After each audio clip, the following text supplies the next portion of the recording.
আজ থেকে 200 বছর পর আমার বাড়িতে, আমার ঘরে যারা বসবাস করবে, যারা আমার জায়গা জমি ভোগ করবে, আমি তাদের চিনি না, তারাও আমাকে চিনবে না, কারণ তাদের জন্মের অনেক আগেই আমি কবরবাসী হয়ে যাব। আর ততদিনে মুছে যাবে আমার নাম নিশানা, কবরটাও নিশ্চিহ্ন হয়ে যাবে। আমার সন্তানরা যতদিন বেঁচে থাকবে ততদিন তারা হয়তো মনে পড়লে বড়জোর দীর্ঘশ্বাস ফেলবে, কিন্তু তাদের মৃত্যুর পর তাদের সন্তানরা তাদের যতটুকু মিস করবে আমাকে ততটুকু মিস করবে না।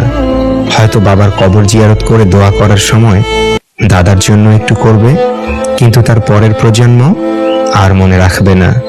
প্রায় 200 বছর আগে মারা গেছে আমার দাদার দাদা, যিনি আমার পূর্বপুরুষের জন্য ঘর বাড়ি জায়গা জমি রেখে গেছেন।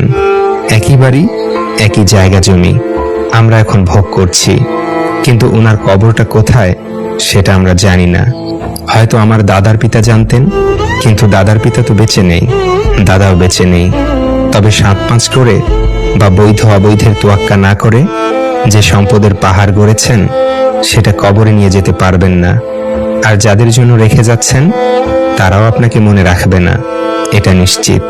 অন্যের সম্পত্তি জবরদখল করে ভাবছেন আপনি জিতে গেছেন, সুদ ঘুষ কমিশন বাণিজ্য করে সম্পদের পাহাড় গড়ে ভাবছেন আপনি জিতে গেছেন, তাহলে আপনি আস্ত একটা বোকা। এই শব্দটা ব্যবহার করার জন্য সরি, ক্ষমা করবেন। আমাদের সময় খুব কম, তাই এই সুদ ঘুষ দুর্নীতি ক্ষমতার অপব্যবহার কোনো লাভ নেই। সময় থাকাকালীন ভালো হয়ে কবরের খোরাক সংগ্রহ করুন, ওইটাই বুদ্ধিমানের কাজ। আসুন নিজেকে সৎ মানুষ হিসেবে তৈরি করি, পরকালের জন্য পূর্ণতা সন্ধান করি, ওইটাই আপনার জন্য প্রকৃত সম্পদ। সময়